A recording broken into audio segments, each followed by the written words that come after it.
La espera que ilumina el camino. El sol empezaba a ponerse sobre Tesalónica cuando Lidia, una comerciante de púrpura, cerró las puertas de su casa para recibir a los hermanos que llegaban en silencio. No fue una reunión cualquiera. Las cartas de Pablo, leídas recientemente en voz alta por Silas, todavía resonaban en los corazones como el viento antes de la tormenta. Hablaban del Señor que regresaría, no como un misterio lejano, sino como una promesa tan segura como el amanecer después de la noche más larga. El primer principio era claro como el agua de un pozo profundo: Jesús regresará. No como un mito o una vaga esperanza, sino como un hecho sellado por la palabra misma de aquel que resucitó. Los hermanos se miraron recordando las palabras de Pablo: el Señor mismo descenderá del cielo con gran voz, 1 Tes 4,16. No había duda, solo la certeza que calentaba el alma como brasas en una noche fría. Pero la certeza no estaba destinada a generar ociosidad. El regreso de Jesús exige santidad, recordó Timoteo, el joven discípulo que acompañaba a Pablo.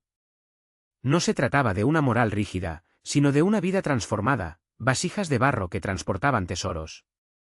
Las manos que alguna vez tejieron telas ahora se acercaron a los necesitados, los labios que murmuraban quejas comenzaron a cantar himnos en la cárcel. Porque esta es la voluntad de Dios, vuestra santificación, 1 Tes 4,3. Y hubo una solemne advertencia: el día vendrá como ladrón en la noche. No para sorprender a quienes miran, sino para tomar desprevenidos a quienes duermen en la comodidad de las ilusiones. Lidia recordó las noches en las que, de niña, esperaba que su padre regresara de un largo viaje. No sabía la hora, pero mantuvo la lámpara encendida. Así debe ser esperar al Señor, no con miedo, sino con disposición, como si supiéramos que el ser amado podría llegar en cualquier momento. Pablo también habló de la resurrección de los que duermen. Eso había consolado a las viudas que lloraban a sus maridos asesinados por la persecución. Los muertos en Cristo resucitarán primero, 1 Tes 4,16. No fue un adiós, sino un hasta luego. La muerte, que parecía un abismo, resultó ser un estrecho puente hacia la eternidad. Pero la esperanza no era individual. El regreso de Jesús une a la Iglesia. Los hermanos de Tesalónica, divididos por orígenes y oficios, ahora se reconocían como piedras de un mismo edificio. Judíos y gentiles, esclavos y libres, todos esperaban al mismo Señor. Edificaos unos a otros, 1 Tes 5,11, escribió Pablo. La espera no fue solitaria, era un coro preparándose para cantar la misma canción. Y había un misterio que los hacía temblar: el anticristo vendrá primero. No un monstruo con cuernos, sino la sutileza del engaño, hombres que cambiarían la verdad por mentiras y llamarían bueno al mal.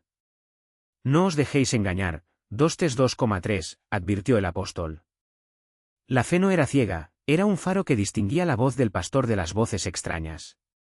Pero incluso ante la apostasía, Dios no abandonaría a los suyos.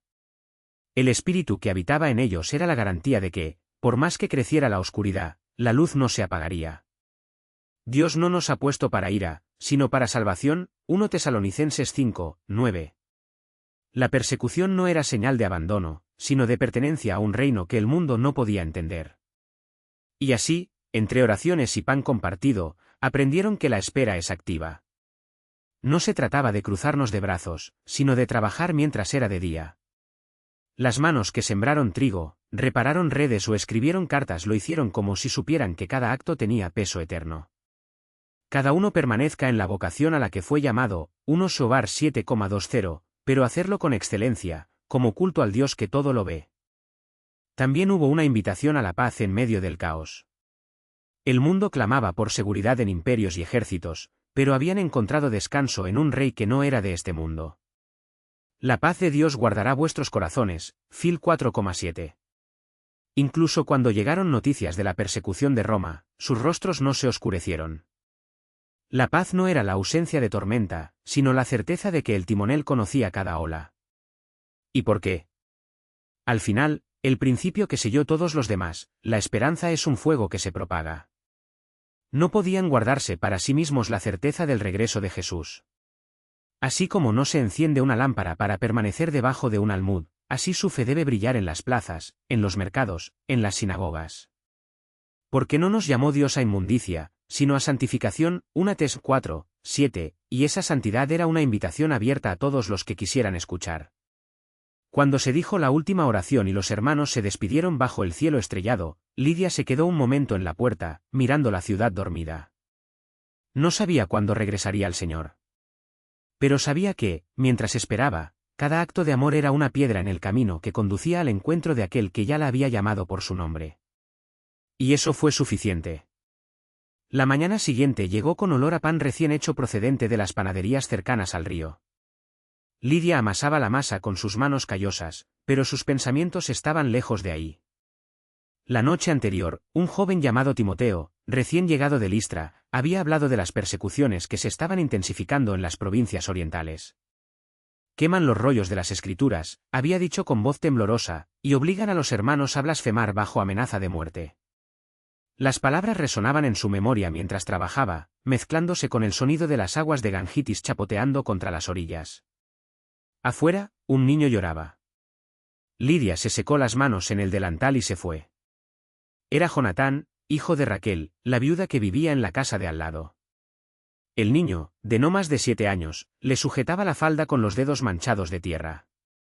«Mi madre no se despierta», susurró. El corazón de Lidia se hundió.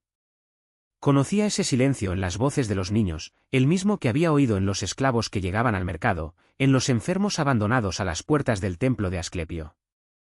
Dentro de la humilde casa, Raquel yacía sobre un colchón de paja, con el rostro pálido y los labios secos. La fiebre la había consumido durante días, pero se había negado a ser llevada ante los sacerdotes paganos.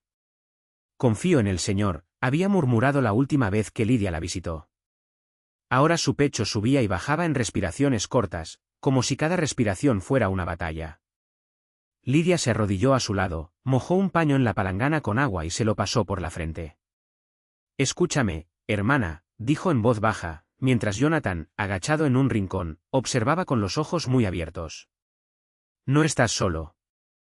Ni ahora ni cuando él te llame». Raquel abrió los ojos por un momento, como si el sonido de la voz de Lidia la alejara de un lugar lejano. «Lo sé», susurró. «Pero, ¿qué pasa con él?». Su mirada temblorosa buscó a su hijo. Lidia no tuvo palabras. Se limitó a estrechar la mano de la mujer y comenzó a cantar, en voz muy baja, el salmo que las madres de Tiatira enseñaban a sus hijos antes de irse a dormir: «El Señor es mi pastor, nada me falta». Jonathan se acercó, apoyó la cabeza en el hombro de Lidia y esperaron juntos. Cuando el sol estuvo alto, Raquel se fue. No con gritos, ni con desesperación, sino como quien finalmente ve una luz después de una larga caminata en la oscuridad. Lidia cerró los ojos, lo besó en la frente y luego abrazó fuertemente a Jonatas. «Ella está con él ahora», dijo. El niño no lloró. Él simplemente asintió, como si ya lo supiera. Ese mismo día, por la tarde, cuando los tejedores y comerciantes empezaban a cerrar sus tiendas en el ágora, Lidia reunió a los hermanos en su casa. No fue un duelo silencioso. Cantaron himnos, compartieron el pan y el vino, y Timoteo, con la voz aún ronca por la emoción, leyó las palabras de Pablo: «Hermanos, no queramos que ignoréis a los que duermen, para que no os entristezcáis como los demás que no tienen esperanza». 1 Tes 4 y 13. Entonces decidieron: Jonatán se quedaría con Elías, el viejo carpintero, hasta que tuviera edad suficiente para aprender un oficio. «No hay huérfanos entre nosotros», había dicho Pedro, el pescador de Betsaida, y todos estuvieron de acuerdo. Pero Lidia sabía que la noticia de la muerte de Raquel no tardaría en llegar a las autoridades. Una mujer que rechazó a los dioses de la ciudad, que murió confiada en un dios crucificado, eso era peligroso. Y efectivamente, al anochecer, cuando regresaba de la fuente con un cántaro de agua, 2 soldados romanos la interceptaron. «¿Eres tú el líder de los que adoran a Cristo?», preguntó uno de ellos, con una sonrisa que no llegó a sus ojos. Lidia no lo negó. Él no mintió. Simplemente miró al hombre a los ojos y dijo: «Sí. Y eres bienvenido a escuchar la verdad». El soldado se ríe, pero su compañero más joven vaciló. «¿Qué tienes de especial?», murmuró, como si la pregunta se le escapara por accidente. Lidia sonrió. «Algo que ni las espadas ni el fuego pueden arrebatar». La dejaron ir. Esta vez. Pero la ciudad no durmió en paz. En las calles estrechas, entre los murmullos de los comerciantes y las risas de las cortesanas, algo se movía. Una semilla plantada en silencio, regada con lágrimas y sangre. Y Lidia, al cerrar la puerta con llave esa noche, supo que el fuego de la esperanza, el mismo que ardía en Raquel, en Timoteo, en todo aquel que se atrevía a creer, no se apagaría. Porque la noche, por muy larga que fuera, no tenía poder sobre el amanecer. La mañana siguiente llegó con un viento cortante que traía consigo olor a pan recién hecho y ceniza. Lidia encendió la chimenea con manos firmes, observando las llamas danzar sobre los leños secos. No había prisa en sus gestos, sino una quietud que contrastaba con el ajetreo del exterior. Las calles, antes silenciosas, ahora hervían de rumores. El gobernador había convocado una reunión en el salón principal y los soldados, más numerosos que de costumbre, patrullaban con miradas sospechosas. No necesitaba salir para saber qué estaba pasando. Las delgadas paredes de la casa dejaron escapar fragmentos de conversaciones, hablan de una rebelión, dicen que hay gente escondiendo armas, la mujer de la casa de tela. Lidia sonrió al escuchar su propio nombre susurrado entre miedos. Sabía que para ellos ella era solo una tejedora, una viuda que vendía telas e hilo. Nadie imaginaba que, bajo los rollos de lana y lino, había algo mucho más peligroso que las espadas, las palabras. Timothy llegó al anochecer, con los ojos hinchados por el cansancio y las manos sucias de tinta.